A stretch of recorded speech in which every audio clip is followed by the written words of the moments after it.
So we covered God consciousness last time, and we talked about God consciousness as being the perception of that celestial aspect of life, that celestial sort of shimmering golden value of creation that's right at the verge of transcendental, silence and pure consciousness and creation itself, right at the junction point of that.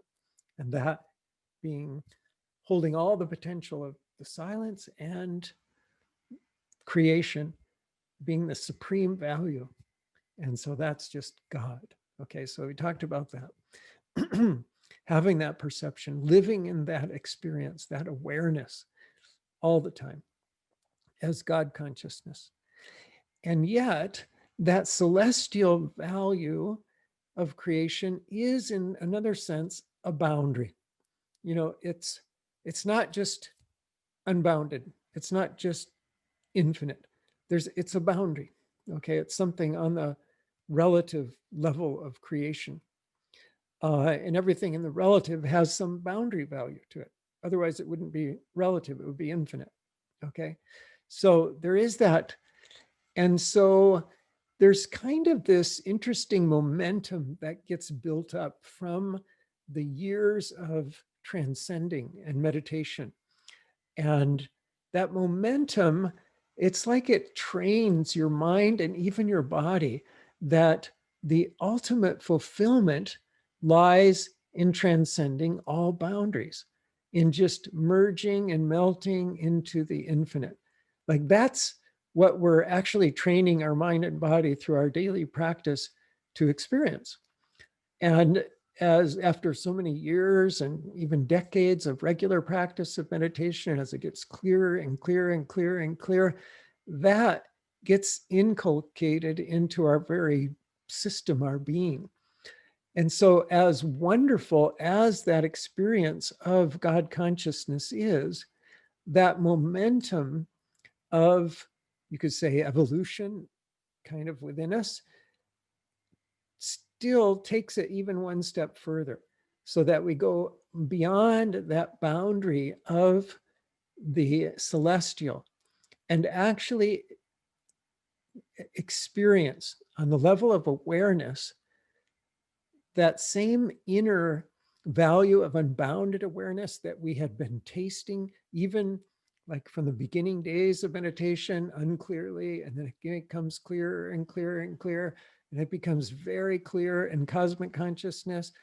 And then now in God consciousness, it's still clear on the inside, but now that as if we start to perceive that even within the fabric of the celestial and permeating the celestial and beyond the celestial. So it's the just clarity of clear consciousness within. And now we see that clear consciousness in the world around us. And so we can feel that unity, like you'll start to actually have experience of unity. And it's on the level of awareness, like, oh, a sense of total oneness with that, with that, with that, whatever you perceive, that oneness with that. And it actually is the experience in another way of an even deeper level of silence. As we go into higher consciousness, it's actually just greater and greater degrees of silence, you could say. So more and more silence. And so this state into unity is an even much deeper level of silence than God consciousness, than cosmic consciousness, than transcendental consciousness with the eyes closed. And it's also a greater degree of emptiness. So it's like now there's emptiness within, the fullness of emptiness within, and the fullness of emptiness outside. So even you're walking through that, you're walking on the road, you're walking through that. And then also it's a greater depth of bliss. Like each level of consciousness has its own value of bliss. And unity is getting into even more the fabric of consciousness as bliss. So it's a higher, level of blissfulness, such that there's just like overflowing joy all the time. It doesn't mean that you can't experience other emotions. You can experience the whole range of emotions. You're still a human being, but the sort of baseline is that uh, lively bliss consciousness. Um, and again, the basis of that is soma too. That's the physiological basis of it. So I like to give this analogy. This analogy is to show that actually unity consciousness, it starts at a certain point, but then it matures in kind of layers of ever increasing silence. So you can have glimpses of unity. Oh, this is another whole discussion, but I'll say it very briefly. And that is that all these levels of consciousness that I've been talking about, cosmic consciousness, God consciousness, unity, it's not quite so linear. You'll start to have glimpses of each of these, even before cosmic consciousness. You can have glimpses of each of these. And then when you're in cosmic consciousness, you'll have glimpses of God consciousness, glimpses of unity. And you won't just come into a flat cosmic consciousness, you'll come in somewhere in between cosmic consciousness and God consciousness / unity consciousness. So it's not, don't think of it as entirely linear, but when you get to unity consciousness, it matures in a kind of specific way. And so that's what I'm going to explain now by this bathtub analogy. So you're sitting in the bathtub and the water is filling up. And let's say the water gets to the very brim and you turn off the water and it's totally still. Now, let's say instead of water, that is consciousness. And it not only fills the tub, but it pervades the tub so that you're sitting in the tub and you're sitting in that consciousness and you are that consciousness. And the tub is also that consciousness. And that's unity consciousness. Okay. Now, but there's a couple other things that are still happening. For one thing, you still have a mind. And as such, you're aware that there's not only this tub that's consciousness that you are one with, but there's also the room that you're sitting in and the sink over there and the bathroom door and the house outside, that all around. So you have this mind still that has kind of layers to it of awareness. And actually those layers of awareness expand even further. As you're sitting in that tub, you're also on some subconscious level aware that you're sitting in Issaquah, Washington, or wherever you are. And further, that you're in America or that you're in wherever, and on this planet and in this solar system, this galaxy, there's this entire expanse of space that actually exists on a very, very subtle level in your awareness.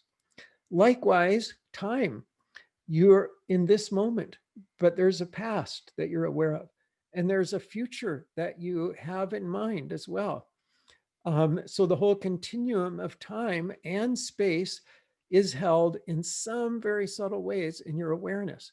So as you're sitting there with your awareness on this tub that's permeated by this oneness with yourself of consciousness, the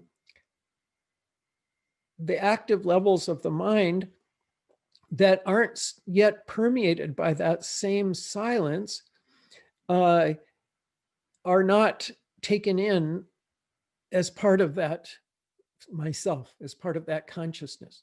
So let's say you reach back and you turn on the faucet again, and now the water starts to overflow and it could fill, let's say, the whole room. You have a flood going on. It's a disaster. But it's consciousness, so it's a blissful situation. So it gets completely full, fills the room, completely permeates everything.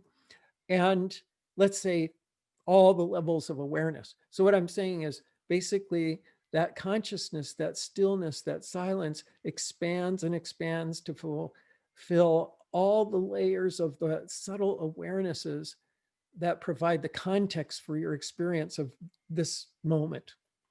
And then it's all consciousness.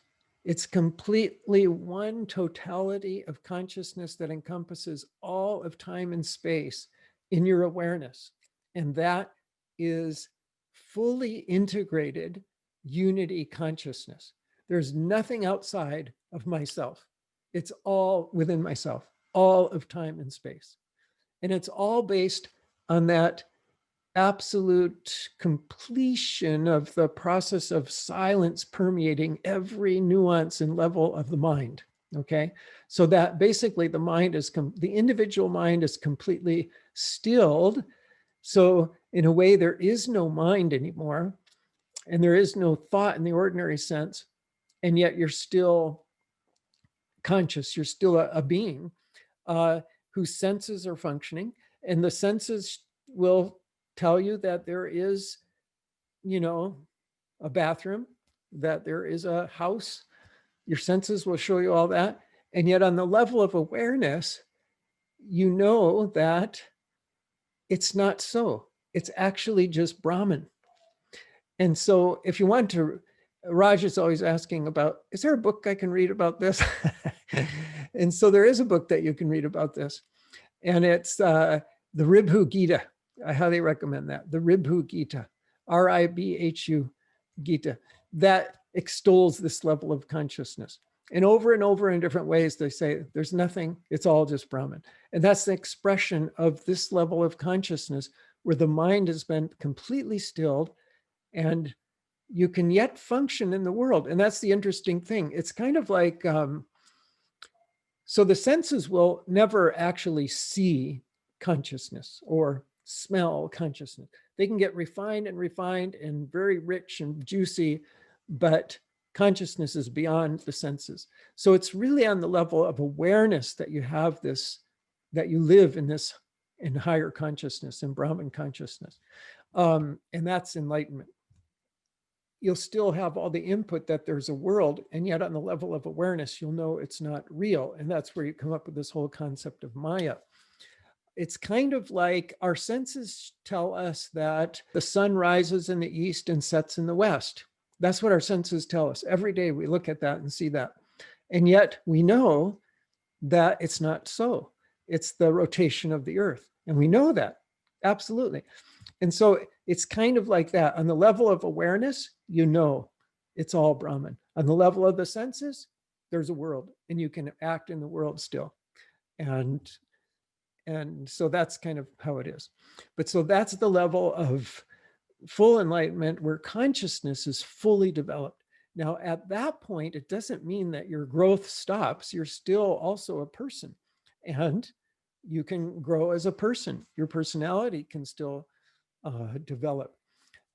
Also, obviously, just like you could learn skills, you can learn different, whatever kind of skills. Another whole realm of growth, in addition to that, is refining the body. The physical body can be purified and purified.